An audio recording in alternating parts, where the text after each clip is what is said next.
Here is some info and tasting notes on the Tomatin 14-year-old Port Cask finish. So the Tomatin is a Highland single malt distillery. It's actually one of the larger distilleries in Scotland. So it's looking at about 12 stills. They're producing about 5 million litres a year. But the interesting thing is, once again, not necessarily loads of it for single malt production originally, but they are using a lot of it for blends.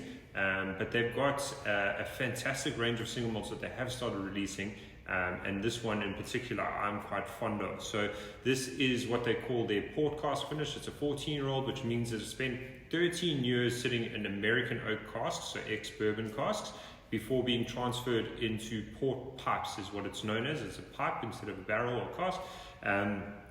And those are quite interesting. Those port pipes are actually really old. So they used to hold tawny port in them for up to 50 years. So quite a long maturation process for the port. Quite a lot of that flavor interaction between the wood and the liquid. So you're going to get a lot of that influence coming through into the wood. And that's going to sit inside there for a year, that whiskey. So it's going to get quite a nice influence from that. Not as dark as you'll generally find from a lot of port cask finishes, being a tawny port instead of a ruby port. So it's not going to bring as much of that kind of red tinge to the whiskey, so you get a beautiful dark amber glow to it, but really fantastic on the nose. I particularly love this whiskey for its nose, because I get, some of the beautiful kind of red fruits that come through, but the thing that really knocks me down is that honeycomb. It's just a beautiful, waxy, creamy honeycomb, like as if you were kind of biting into a whole honeycomb, and you get all those elements coming through. So fantastic on the nose, and one that I spent quite a long time just appreciating like that. Also going to get hints of toffee coming off of it.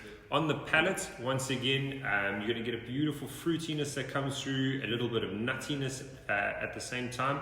Really cool spice that bounces around the tongue a little bit, but you get wonderful echoes of those dark fruits. So that really nice, like a really ripe plum. So a beautiful dram, quite immersive, because it really does take you on a journey with the nose as well as the palate. So I really hope you enjoy the Tomatin 14 Port Cask.